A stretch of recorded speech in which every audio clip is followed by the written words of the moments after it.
I want to welcome everyone into a special edition of Corruption Connection. I have a very special guest next to me, as you can see. I have Gene Borello from the Bonanno family out of the Queens fraction in Howard Beach. Gene, welcome in. Thank you, man. Thank you for having me on. Definitely. It's a Yes, pleasure. man. Pleasure. Yes. As you can see, we're in sunny Las Vegas. Behind us, we got some nice weather behind us, and we're going to touch on a few things, a lot of the things maybe you have heard before and some of the things you haven't, some about Gene's early life and, just who he is, where he's gone, where he's been, and where he's going. So without further ado, Gene Borello. What's going on, man? Not much, Gene. Welcome into Corruption Connection. Yes. Just want to touch base with you on a few things. I know, you speak a lot about Howard Beach. Yeah. Were you born there? No, I was not. I was born in Brooklyn. I was born in Canarsie, Flatlands, 84th. And then I moved over when I was like 8, 9 years old. And that's when I got into Ozone Park and then went to Howard Beach later on. But I always had family and friends over there. Okay. So did you bounce back and forth between the neighborhoods growing up? So I was in Ozone. At first, the Ozone Park kids would go over to Howard Beach, you know what I mean? But we didn't get along. Like, Ozone Park was like a different, a whole different breed. Right. We felt like we were the tough guys. But then, I went over to Howard Beach and then, like, everyone came together. And Howard Beach, I got really close with them. And then that was it. Boom, I just stood over there. Anybody from Howard Beach knows that there's an old Howard and a new Howard. Right. Did you guys beef with each other at all? No. The old Howard kids, yeah, you know what? You're right. It was like separated. But like, there's 207 Park and then 146, it was different kids. Right. 146 kids and the 207 Park kids. The 207 Park kids were the mob kids. The new side, you could say, was all, it's weird. They all lived on the new side. Right. So, but the old side kids, like, we were cool with them, but the 207 Park was the one you wanted to be hanging out in. Yeah. And 207 Park, just for the people that don't know, is in New Howard Beach. New Howard Beach, right. Yeah. Mm-hmm. Right. So talk to me a little bit about the neighborhood growing up. Obviously, there's a lot of mob guys. Right, yeah. So Howard Beach, you could say, is like the motherland almost for organized crime. It's probably one of the most known mafia neighborhoods in the world. Really in the world. Yeah. I mean, you had 4 bosses living there at once. Who were they? Joe Messino, Vic Amuso, John Gotti, and Joey Scopo at once, including multiple captains and soldiers. Right. To a small, you've been there. It's not a very big neighborhood. It's not a big neighborhood. It says, welcome to Howard Beach. You got 10 blocks straight down, and they go in. And then think about how much organized crime is there with that kind of people, Oh, yeah, definitely. Yeah. So the early life growing up, obviously you were, influenced like by the street guys. And right. I think as we all were, I touch on it a little bit in my videos as well. I grew up in Flushing, so it was almost impossible not to run into someone connected to organized crime. Right. It was just impossible. You went to the supermarket, they owned the supermarket. Right. They owned the laundry, they owned the pizzeria. That's it. It was like just, all around you. I try to explain that. All around, It was just what we grew up around, and I think that people that aren't from New York City, they have a tough time. But that's our era. See, this era now is a little different. You're an 80s baby. Right. Like me. So now these 90s babies growing up, it's not the same. Right. So our era, like we call it, is the last hurrah. That's what we say, where it's really all around you. Mohicans. Yeah, Right. absolutely. So was your father in the mob? No, he was a street guy, though. My dad was a Canarsie lunatic running around when he was younger, an armed robber, a shooter, did a lot of jail time. My dad was one of 13. He had 9 brothers and 4 sisters. Oh, wow. Him and his brother terrorized Canarsie. All of them. They all went to jail. They all were bad. But my dad and my Uncle Johnny were the worst ones. So that's, and my Uncle Johnny's son also was a lunatic as well. Did your dad, although he was a street guy, did he knock-around guy, did he run around with any crews or anything like that? He could have. He just didn't. My Uncle Johnny was being pulled in by Roy Demeo. Oh, wow. So he was actually best friends with all of them. My Uncle Johnny didn't go to jail for that 7 years that he did. He would have been in that crew with them. He's actually and then they killed Roy Demeo while he was gone, and everybody got dismantled. But my Uncle Johnny actually was going to be part of that crew. Now, your father and uncle were pretty much in the life since they were probably kids as well, right? Let's say early adolescent age. Yeah. Now, when he met your mother, did she know he was a street guy? So what happened was my dad's 10 years older. So my dad went away, and when he came home, he met my mom. She was young. She was like 17. He was like 27. So he's had 10 years on her. And then she got pregnant with me at 18. So she met him when he came out of prison. He was trying to transition into a working man. He didn't want to be in the street no more, so he went into the union. Was he successful at it? Yes. He worked 7 days a week. Broke his ass, to provide for my mom and us. How was your relationship with your father? It was good. He was just, like he says, I inherited his things. He had chemical imbalances. So, he'd come home, he's just, rowdy, you know, and Hot and cold. yeah, and then my mom and him got divorced. You know what I mean? So he was out of my life when I was like 9 years old, and then he was actually, I'll be honest with you, he ended up doing. This is the first time ever speaking about this on air, so you'll get an exclusive. My dad went to Canada because he robbed $1 million from biker guys. He was actually transporting cocaine for them and took off with the money. He robbed from the biker guys here in the U.S. or on the Well, Canadian side? he was doing a run because he was able to go through Canada borders. So he took the money. He took the money from the biker guys and he took off on them. $1 million. $1 million in cash. I seen it. Me and my mother seen it. What was the outcome? He took off. Nothing. They didn't do anything. They always knew it was him. They at first they put guns to my grandmother in Canada, and they couldn't do nothing because there was so many of my dad's and his brothers. Oh wow. So they were looking for my dad for a couple of years, but he didn't care, and he ended up taking off with that money. You know, he blew that money in 2 years. $1 million cash. Yeah. What year was Sorry, this? $860 in cash. So people know the exact number. It was $860 in a baseball bag. Count inflation. Yes. And he bought a Winnebago, and he used to travel around the Winnebago, like 200,000, those big, nice Winnebagos. Nice. He had a ZL1 Corvette in the hitch. It was crazy. So that's what I'm saying. He was nuts. This is the first time I've ever spoke about that, and everyone knows about this in the neighborhood. I always just go, your dad robbed those guys for all that money. Really? Yeah. So What year was this? this was in the 90s. Wow. I remember I was a kid, and I used to go with him on the Winnebago. He came to pick me up. I went to Wisconsin with him. I went a few places around with him. This thing was sick. It was like one of those things like the celebrities going, like the real nice one. Not like no trailer you're thinking of, like they look like buses almost. Like the pimped out one. Yeah, so I was in that with him, and then we went to Lake George. I went everywhere with him, but I never spoke about that on any of my interviews as long as I've been doing this. We appreciate that. An Yeah. exclusive right here. Gave me something new. Corruption Connection Yes. exclusive with Gene Yeah. Borello. We appreciate So it. everybody knows about that story in the neighborhood that my dad robbed these guys for 800 well, everybody thought it was $1 million, but I know the exact number. It was 860,000 in cash in a baseball bag. Wow. Yeah. So. Wow. And it was a coke deal? Yeah. Well, he used to transport it for the biker guys. He used to put it in his cars and then transport it for them. And then when he picked up the cash, he just never got it. He took off He with just it. ripped them off. He ripped them off. That's wild that they Yeah. come looking for him. Oh, they did? No, they were a did. little bit. You know, all right, so the rumor was that they were threatening to kidnap me, but I was related to Fat Andy and them. So those guys kind of heard that was Andy's nephew as well. They wouldn't come near it. So what's the relation? How are you? I know you probably spoke about it before, but Fat Andy is obviously Right. a legend in organized crime. Right. Was big captain with the Gambino crime Mhm. family.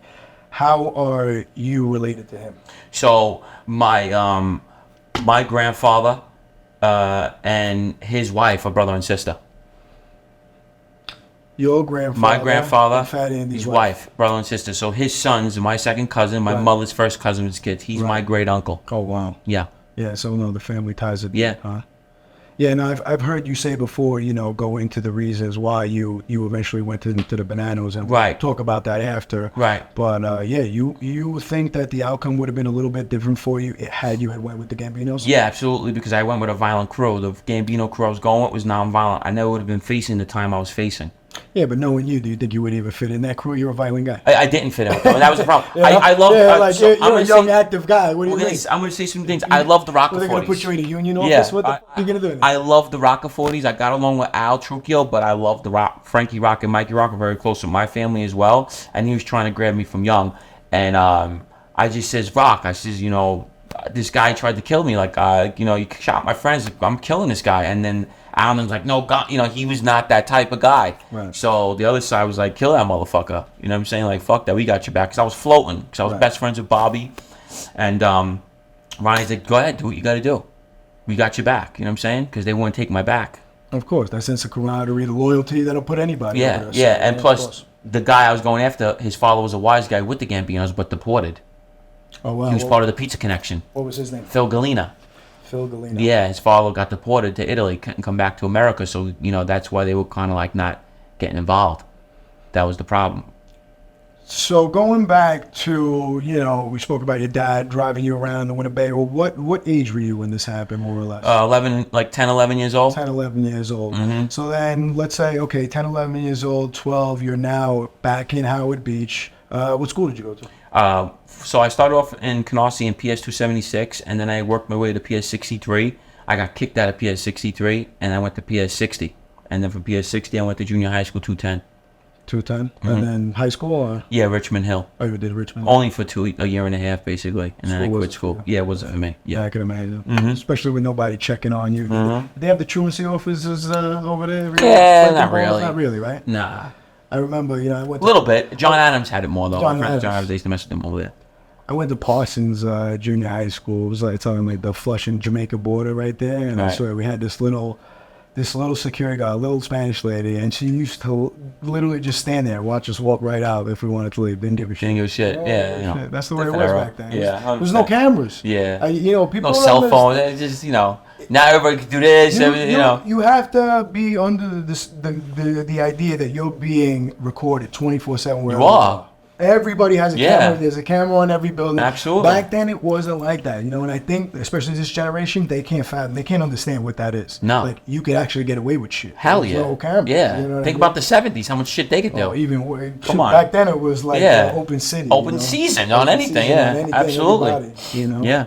And me, with my background as a cop, they say like if you don't get most of the details in the investigation, the first 48 hours Yeah. are critical, most of those cases go unsolved. Go unsolved. See, the So TV if shows you only can disappear show, for a little right. while, you're good. I always tell people that because I watch Investigation Discovery, and every girl that ever dated me falls in love with that show because that's all I watch. So I'm telling you, don't say. I tell Chicks them, got a thing for bad boys? Yeah. I explain to them. This is only the cases they solve. It's very small portions that they can show you.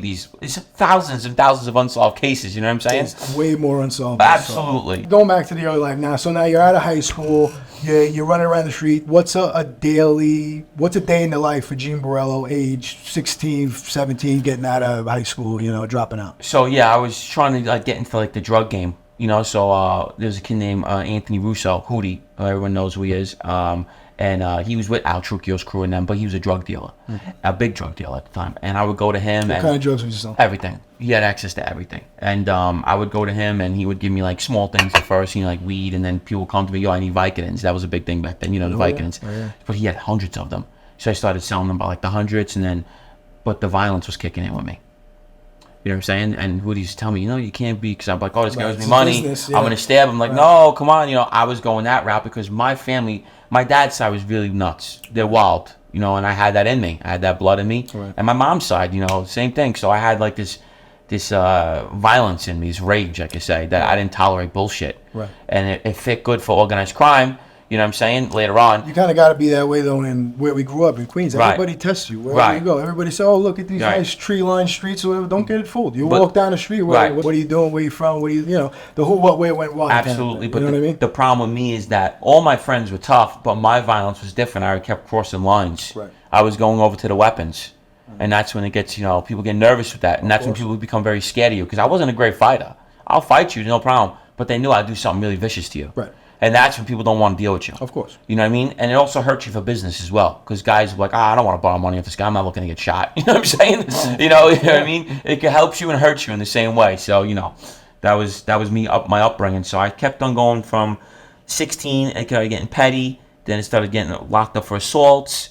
Then I started getting more with the drugs. And then I got locked up for a serious case. Are you consistently making money off the drugs at this time? Yeah, but it's not big money. So how are you making the money? So, robbing.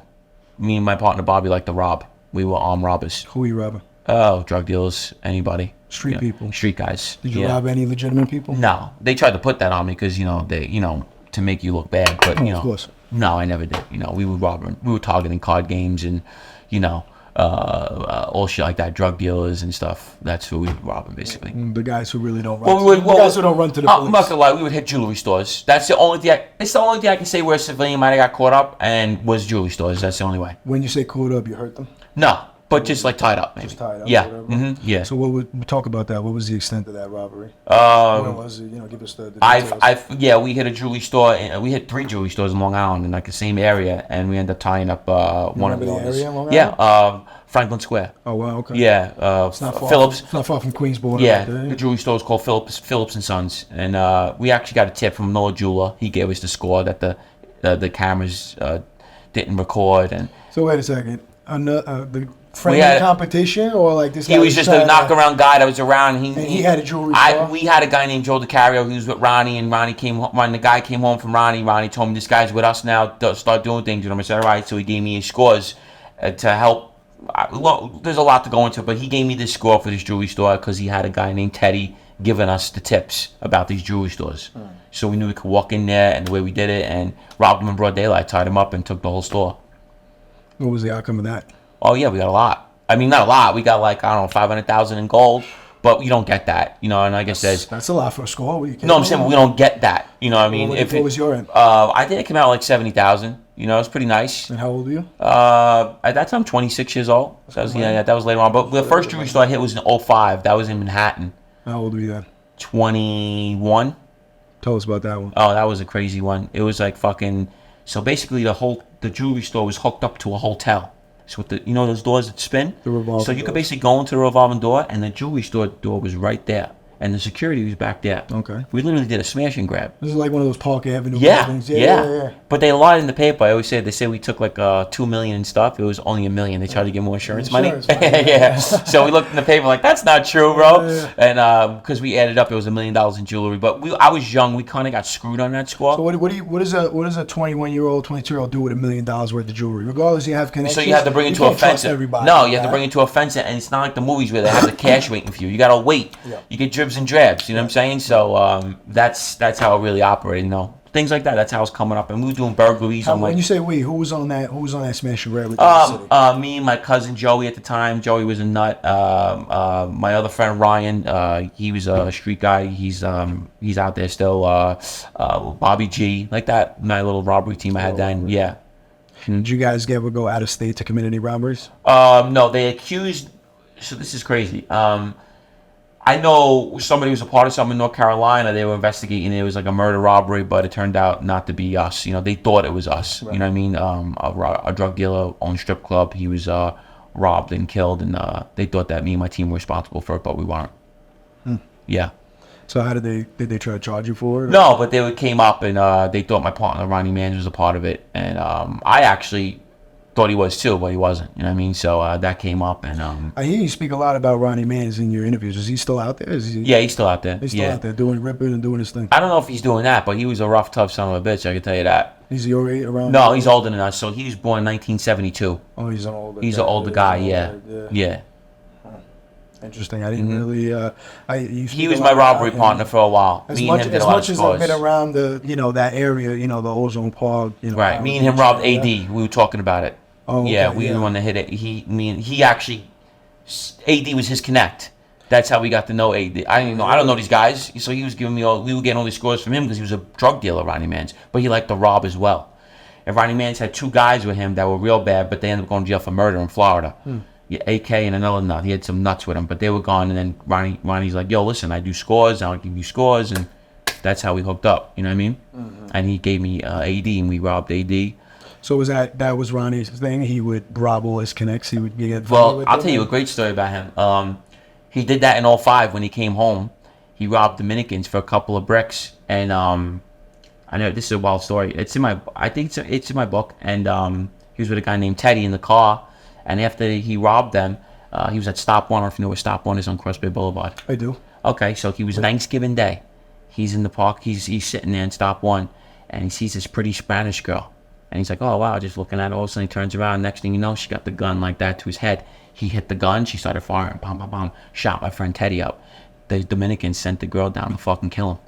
Female Dominican hitter, huh? Yeah. That's a true story, man. Everyone knows about that. They tried to kill him right in Stop One. Wow. Because he robbed his connect. But he's known for that. You know what I'm saying? My friend, the guy Teddy, got shot up in the car. And that's just when he came home. That's how Ronnie Mans was. You know what I mean? He didn't give a fuck. He was a tough dude, man. Yeah. For real, yeah. But that goes to show you, they sent the broad down. They sent the girl. They knew how to get him. Yeah, he got lucky. He seen it. She tried to put it to his head. He grabbed it, and she started bam, bam, bam, firing and hitting the other guy. Yeah. So we lived a crazy life. You know what I mean? We really did.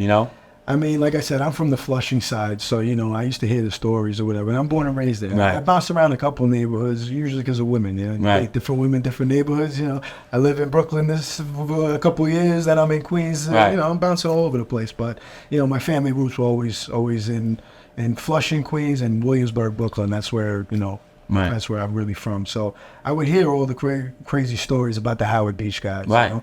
But everybody knew that you guys were mob guys. So Right. it was like, if you gotta be wanted, careful over there. there were little crews, Yeah. right? Like, but but over there, you guys were actually.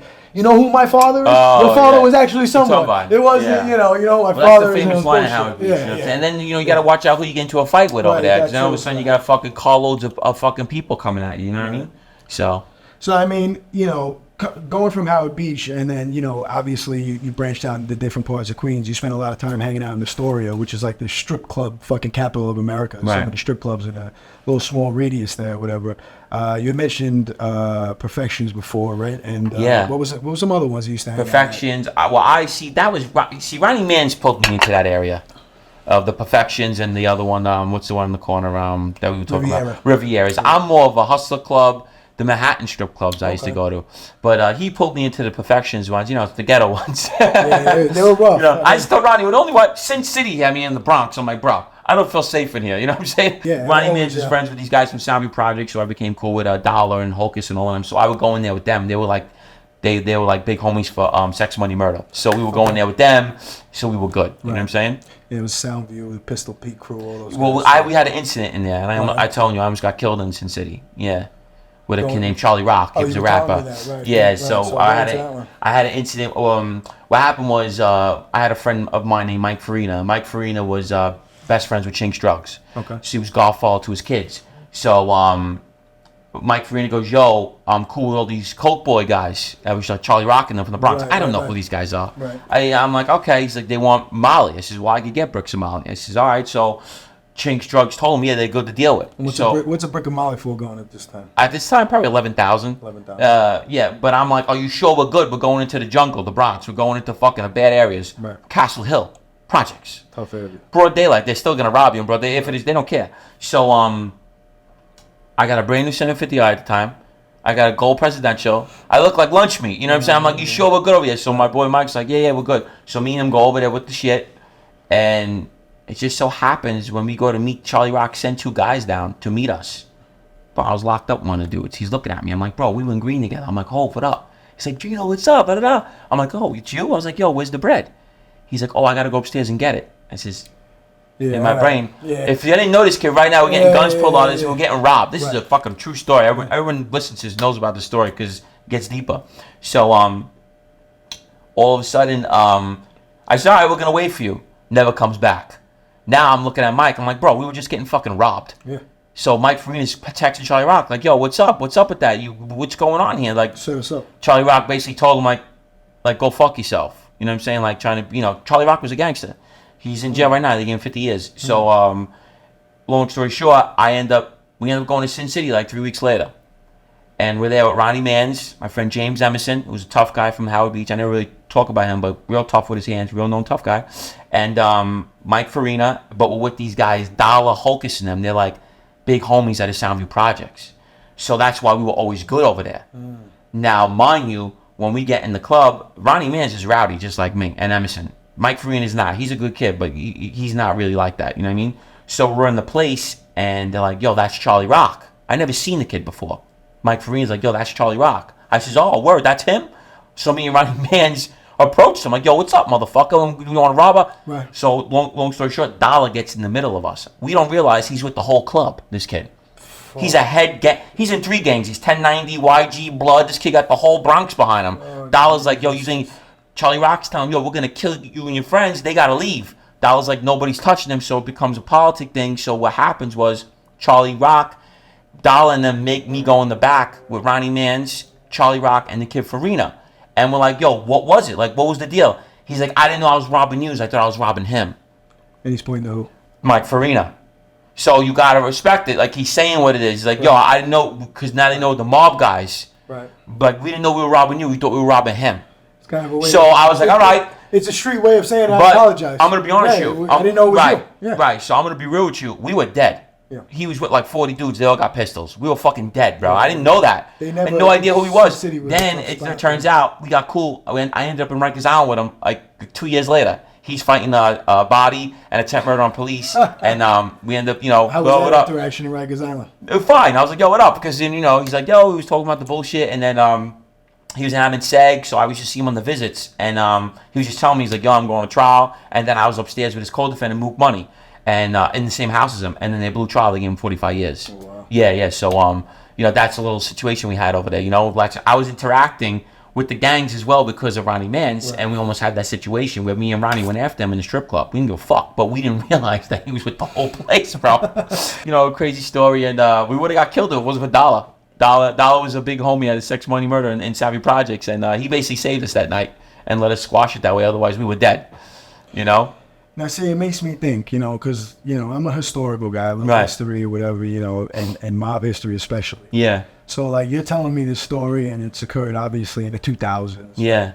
Can you imagine? You know, you were around old school guys like Vinny Asaro, yeah, legends in the mob. Yeah, absolutely. Can you imagine them saying this story? Never. It would never have happened. Like, never. They could have been one, and it would have been 100, and they would have known. Forget it. Don't even touch this guy. Let him go. Where do you think that the respect almost for the mob or like that Italian culture of gangsterism kind of just took a back seat? Because for a long time they were selling as number one, and they would have never even thought to rob somebody whose last name ended in a vowel from Howard Beach. But they got ballsy, and you know, throughout the you know, let's say late 90s and early 2000s, like I was saying before, you saw the transition of different ethnic transnational organizations who kind of planted their roots here. You know, in the Gotti movie, they talk about it. Right. You know, you got the Dominicans, the Jamaicans, the Chinese. Right. You know, in 20 years, you're going to wish you had, John Guy. Right. I don't know if that maybe had something to do with it, where, you know, you lose respect because you lose the streets. What's your opinion on it? Perfect example. When the Italians came over, they were ruthless. They had nothing. Right. They were thirsty. Vicious killers, most of them, right? So you transition. The 40s, the 50s, the 60s, the 70s, they all start having kids, right? But what are they doing in the process? They're making what? Money. Lots of money. Right. So why would you have the people coming up, they're your family, to teach them that way? They're teaching them, I don't want you to be bad. Right. So you're washing up the errors. You understand? Of course. I'm going to break it down for people who don't understand that. So it starts getting less violent. You got money now. Right. You're good. You're living in $1 million homes. What are you running around robbing and shooting and killing for? Right. You already paved the way. So by the time it got to our era, bro, all these gangsters are rich. Their kids are rich. They're privileged kids, you know. So you still have kids that are wild, but it got washed up with like my cousin's era, Johnny Boy. It was like almost the Wild Wild West. The 90s, they were fucking running around with fucking the Colombo War. They were running around with grenades. Right. You know, it was still bad. Once you got into the 2000s, they were all privileged kids, a lot of them. You make a great point. I see that, like, the hungrier you are, I mean, if you got to put food on the table, you got to go out there and do what you got to do. So think about it. If you're going back to Howard Beach, which is a really nice neighborhood. Neighborhood. Whitestone. Yeah. You know, these known mob areas. They're rich still out of them. You're going to be in $1 million house. You'll be all right. You know, you just like to run around. Like you said, you like to be a little wild. Yeah. Right? That was a lot of the guys, I got to admit, like, growing up, that's a lot of the guys, I guess, our generation of wise guys, especially in my area, that's what I would see. Yeah. I would see the gangsters who didn't really need to be gangsters. Like, your family is set up already. Like, right, but then you have some of them that are just nuts, so they can't even help it. Their kids are just, because their father runs in their blood, that they could be millionaires, they're still killers, they're still nuts. And I had a bunch of friends like that, you know what I mean? They were set, but they were still in the street because they were just crazy. Right. They didn't give a fuck, you know what I mean? Mm-hmm. So, that's how I can answer that. You know, it got washed up, the generations got watered down because of, you know, they weren't hungry no more. Right. No, you know? That's an actually, I mean, you said that perfectly. I think it's spot on. Yeah. Delving back a little bit more into the neighborhood, like I said, you know, me, I floated around plenty of neighborhoods. I hung out in every single borough, you know, all this kind of stuff. You were more concentrated on the Howard Beach, Ozone Park area. But right. Did you, besides the Castle Hill incident, did you make it a habit of doing business outside of the area?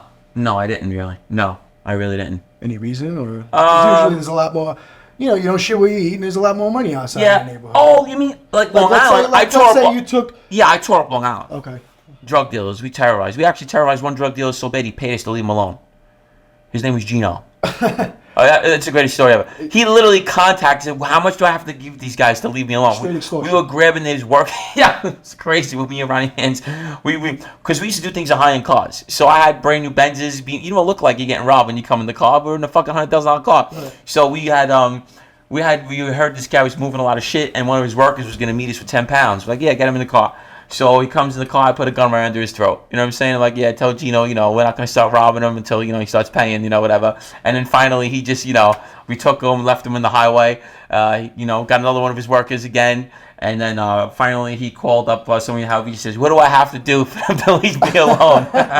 You know. So that was, you know, we were tearing up Long Island. We used to tear up Long Island. Some people would call that organized extortion. Yeah, we were. Or we would sell them fake pills. You know, we were just using them out there. You hire some kid to break their windows, and you come around like, you know, fake scenarios. I can be here or whatever. You know, we used to do it all the time. The fake scenarios. Yeah, absolutely. You know. I mean, so, that's always been the Mob's bread and butter. Yeah. I mean, you know, at least you guys were. It's a Ponzi scheme. That's what I call it. Pretty much. You know, me and you will make up a scenario where we'll go to his drug dealer. I'll have you bother him, and I'll be cool with him, and he'll come to me like, "Gene, I need help." Like, "Guy, listen, what's he asking you for?" He wants like 20,000. I'm like, "You know what? Give me 8,000, and I'll make sure he doesn't bother you again." We're just whacking up the 8,000. It's free money. You know what I'm saying? How often did that happen in jail? Because I'm sure that happened pretty often. In prison? Especially protecting people. Yeah, absolutely. You know what? Fake extortion. Fake extortion. Well, there was a name for that. Somebody was actually Friendly extortion. Friendly extortion. Yeah, of course. Right. Yeah, was that you? Yeah, I was talking about it. Right, yeah. right. Yeah, They were trying to do it to Sam Bankman-Fried, and I was just in there with him. I ended up going to the hole from him. You think he's got cash there still? I mean, he has to. He set the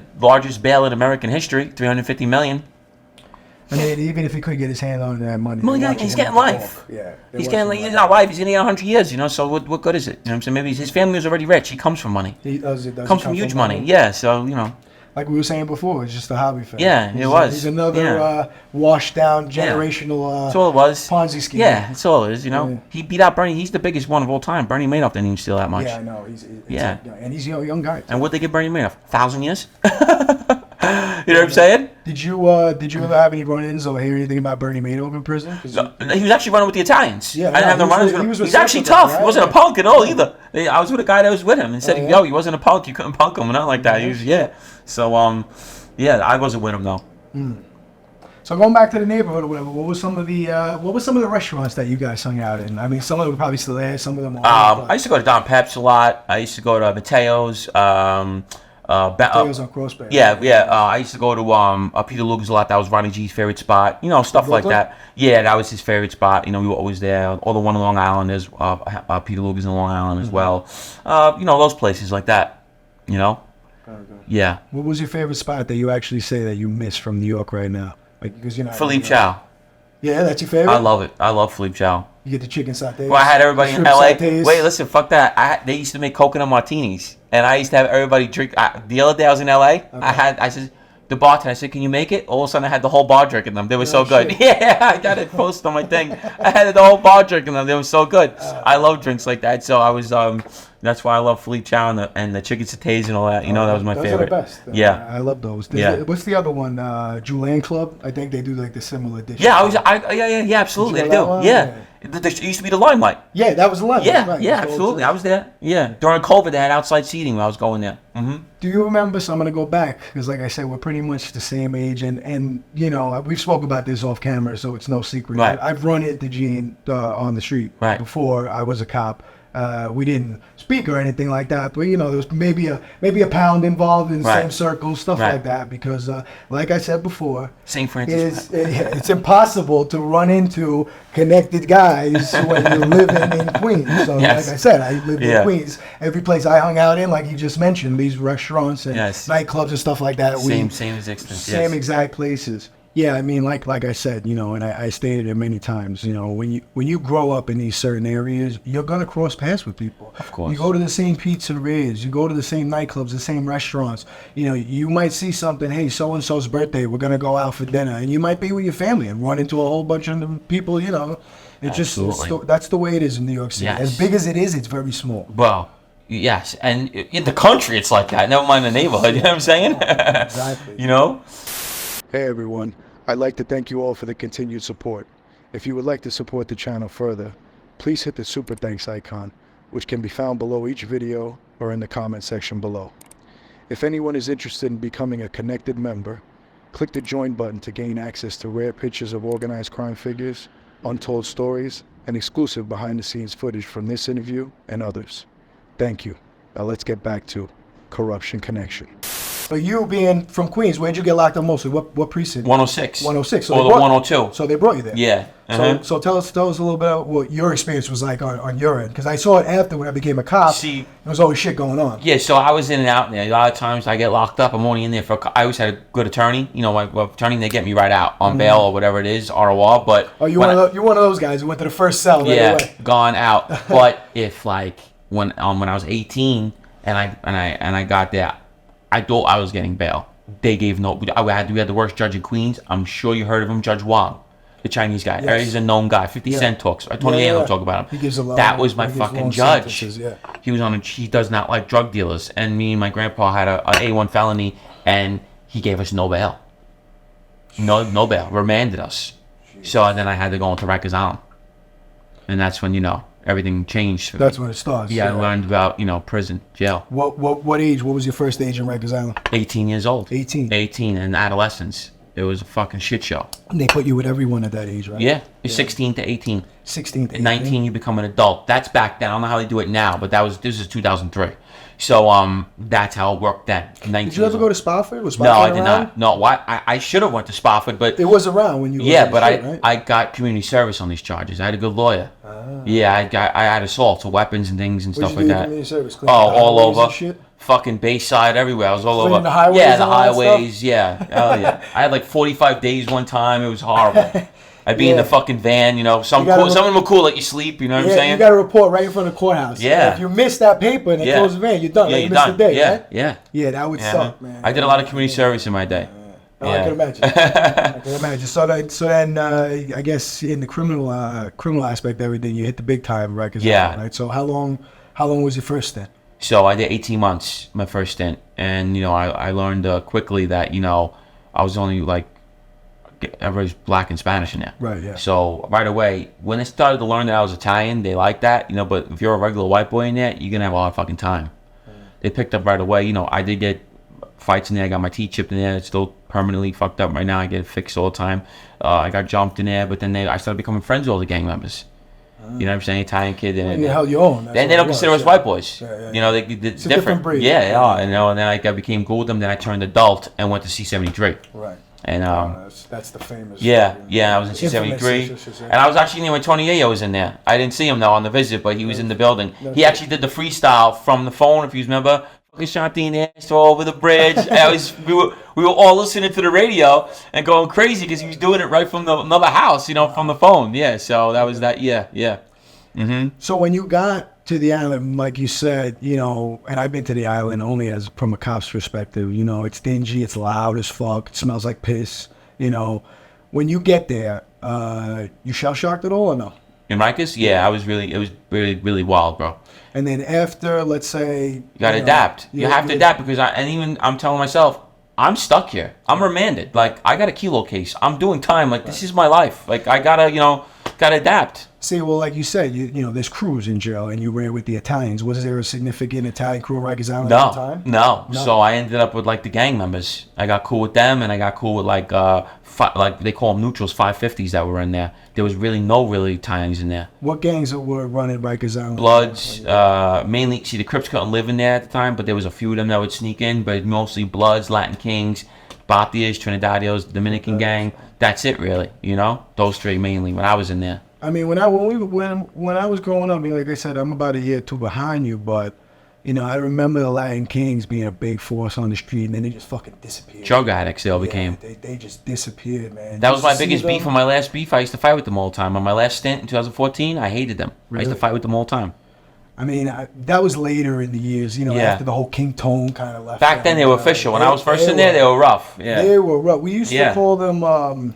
Latin Fiends, they're called now. Yeah, that's what they're called now. That's their gang. They fell.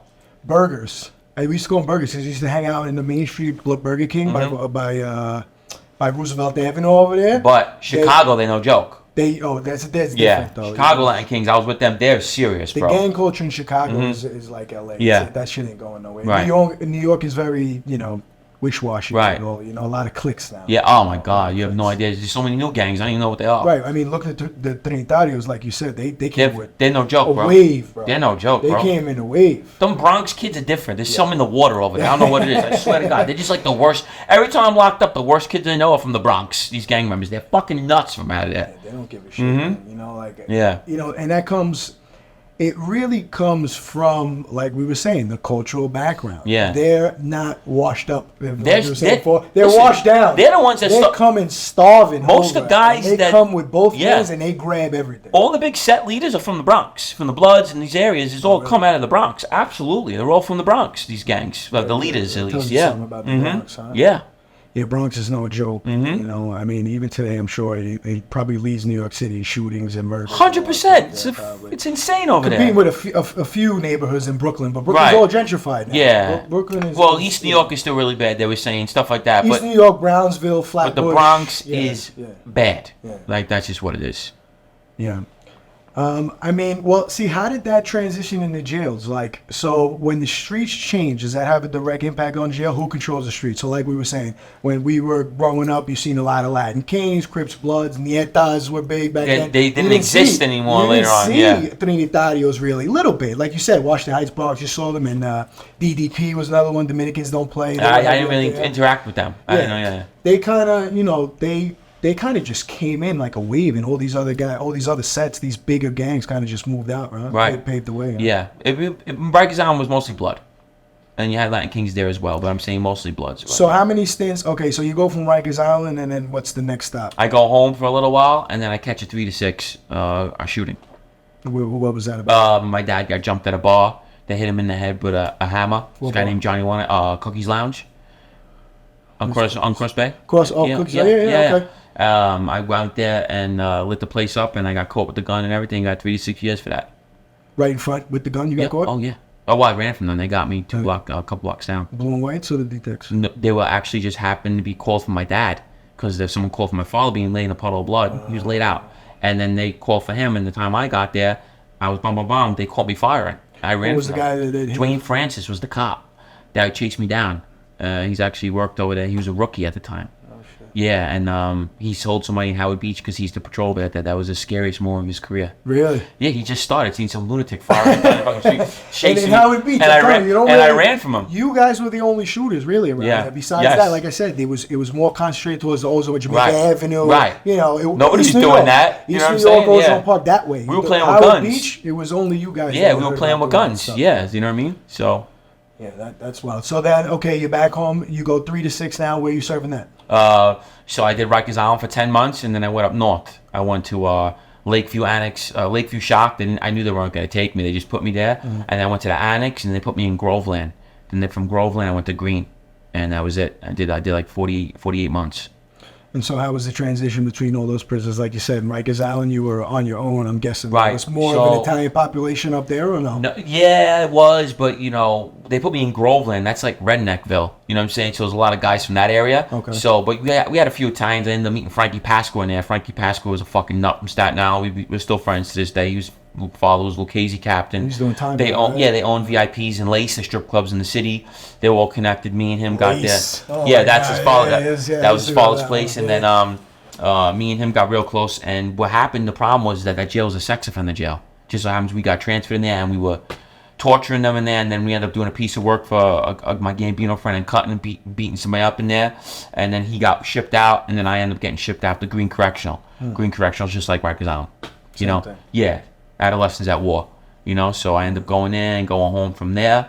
2010. 2010 is July. So your first arrest was what year? My first arrest was 99. Well, I mean, first stint in jail in 18 months. 2003. Shit. So now 7 years. You blink. 7 years has passed by. You're in jail. Yeah. All right. So 2010 happened. Tell me what you doing. Day in the life of Gene Borello. So, well, in the process of me being from jail and coming in and out, I'm on record with the Bonanno family now. So when I got out, Ronnie G knows I'm out. He's serving time. What year did you get on record with the Bonanno family? 2004. 2004. Yeah. So that's 20 years old. 20 years old. Yeah. Really young. Yeah. Well, I was actually already rolling with them when I was 18, but I went away. Yeah. So then I got put on record with Ronnie in 2004 with the crew, Queens Factory crew. And when they put you on record, your responsibilities was doing what you were doing, or did they use you specifically for muscle? No, I inherited that title just because we were violent. You know what I'm saying? Well, Gene will take care of it. You know, it wasn't like this is your role. You know what I'm saying? Right. It's just that we were wild kids, and they says, all right, well, we need something wild done. We'll call him. You know what I'm saying? That's how it was. It wasn't like this is the department I signed up for. You got a leak, you call a plumber. Yeah, exactly. You know? So you need somebody shot, you call Gene Borello. They knew about the armed robberies. They knew about me and his nephew were doing a lot of violent shit. So when something needed to be beat up or violent, who are you gonna call? Us. So when you shot, when you know, because like I said, you know people, you know who the shooters are, or whatever. Right. Some guys shoot to scare. Right. Some guys shoot to hurt. Yeah. And some guys shoot to kill. Which right. one were you? So my problem was that I used to black out when I was doing it. I would just start firing, and I wouldn't follow the orders sometimes, and I almost, would turn I almost turned a leg shooting into a homicide. I had shot this kid in his car, but he grabbed the gun, and then I tried to shoot him in his head.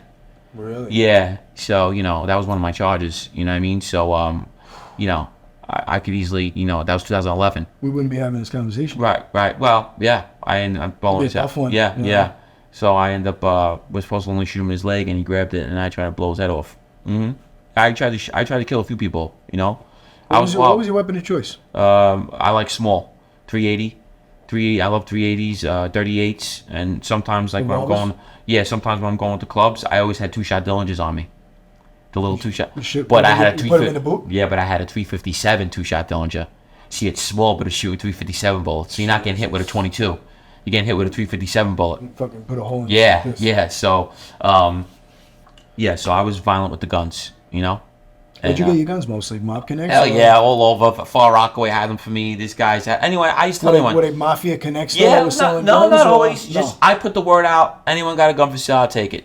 I love the pistols. Dirty, clean. I always like to have them. Me and my one of my partners when I was younger, his name was Gizmo. We used to collect all the guns up, and we got everything. But I had remember the movie Rambo? Cool. The machine gun he used. We had that. No shit. We had that. You ever use it? No, I when we bought it, I said we're never gonna use it, but I want it. I said fucking jeans on the belt. You know the one, the fucking Gomorrah, the movie, shooting into the water. The fucking Rambo machine gun we had. I paid $2,500 for it. Really? Yeah, bro. We had 380 with silencers. We had everything, mini AKs, everything. Wow. Yeah, so we knew if we had to get something seriously done. I had shot this kid's house up with a Tech 9. You know what I mean? I had that. We had a bunch of shit. Awesome. Huh? Yeah. You spoke about recently a funny story, and I want to touch on it a little bit. Far Rockaway. So, like, if anybody knows where Far Rockaway is, it's a section of Queens that's almost forgotten because it's on the water. Technically, back in the day, I hear it was really nice, but it kind of just, it's a shithole now. For lack of a better term, it's really not a good neighborhood. Mm-hmm. Some of it is, but this particular side, most of it is not. Right. So Gene was actually in Far Rockaway, and like I said, if anybody knows, there's water. It looks real nice because there's like a little ocean and beach and a little boardwalk, but it's all projects. Yeah. It's all projects. Right. So tell me about that story. When me and Bobby left that kid. Yeah, so what happened was we were actually by 100th Street, which isn't even that bad, but it's kind of bad. No, it's actually not bad. Well, they still come over. Yeah, it's on the border. So the 60s is bad. You know what I'm saying? Yeah. So, but they come over. So me and Bobby's girlfriend lived over there, and we had to stop over by the building. It was at night. And when we were coming out, some kid pulled out a knife on us and tried to rob us. And like I says, when keeping it real goes wrong. By himself? Yeah, but he thought we were like two white boy herbs. You know what I'm saying? That's what we look like. Had no idea we're pistol packing lunatics. How old was he? He was a bigger dude too. Yeah? He might have been in his mid-20s, I want to say. And he just picked the wrong two guys. So he wanted Bobby's Jordans. Bobby had like these white, give me everything, run your pockets, everything. And then I just pull out the hammer. He went like that, and then forget it. We just annihilated him. I didn't shoot him. I'm surprised we didn't shoot him, but I just had it like that. Right. Bobby just started beating on him. Bobby pulled out a pocket knife, was hitting him. I started beating him with the pistol. Was he crying? Oh, he's screaming. Yeah, we left him and took off. No shit. Yeah, so robbery gone wrong for him. Yeah. When keeping it real goes wrong. Keeping it real goes wrong. We fucking pulverized this kid. No, Bobby was slicing his face up, everything. Oh, he deserved it. Yeah, Bobby was a vicious dude. My partner was vicious with the knife. Yeah, he was a fucking stabber and a cutter. He's like one of those guys that could chop you up. I couldn't do that. Like if I had to, I would just shoot. I would shoot you. I had no problem with that. But he's one of those guys that he was demented in the head where you could sit there. One time we were in a. Do you remember Papagallos? Yeah, Papagallos was a place. I think it was like near the Bronx. I don't know where it was, but we were all there and we got into a fight. And we were like 17, 18 years old. And we were all brawling and we just see Bobby G Like, it looked weird. He looked he was slapping him. So he had his knees pinned in his chest. What we didn't realize that he had a box cutter. He was cutting his face and head up. Brutal. He's brutal. He fucking mangled the kid's face. So that we didn't realize, because it looked like he was like slapping him. Like, why is Bobby swinging like that? But he was fucking cutting him up. And he had his legs picture being pinned down, and your face is just getting...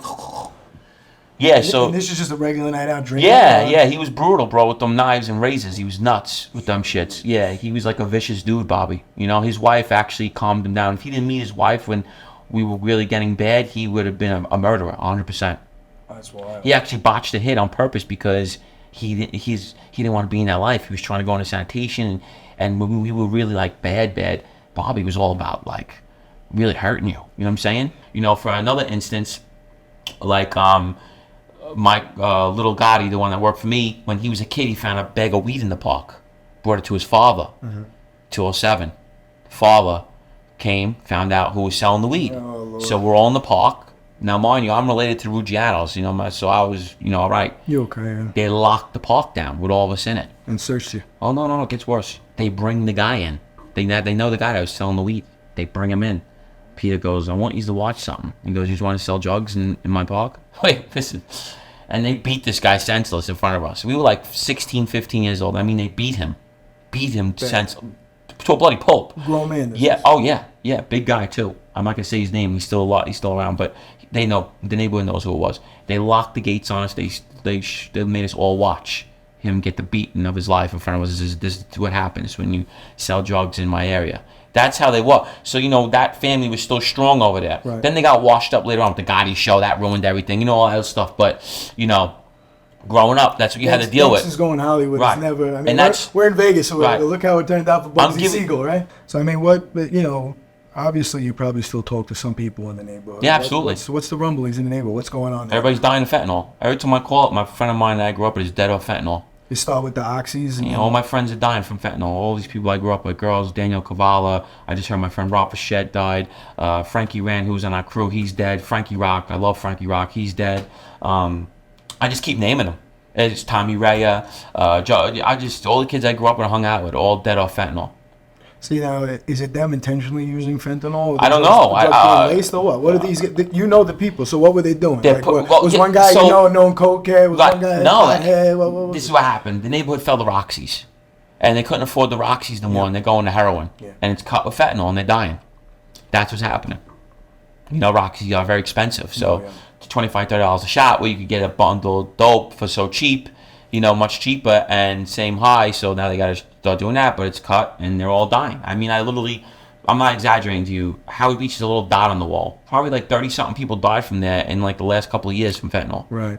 And then just expand that by all the other neighborhoods. Yeah, you know. Whitestone, Flushing, Ridgewood. So they're all dropping like flies from fentanyl in Howard Beach, Ozone Park, over that area. But mostly Howard Beach, like there's all those kids I named are Howard Beach kids. And now, like you said, you know the neighborhood, it's small. Yeah, it's small. Yeah. So you're losing that many people of fentanyl, you know what I mean? It's crazy. So that's what's going on over there right now. So obviously, the drugs are coming in from somewhere, and in the neighborhood was that strict back then. There's no edict in the neighborhood because a lot of these guys that they're gone. The neighborhood, the mob guys ain't there no more to protect it. They'll be back, some of them. Yeah, but they're not going to be on it. You don't think they'll be on it? No, it's not the same no more. It's just not there no more. I'm sorry. It's just a dead thing. That's it.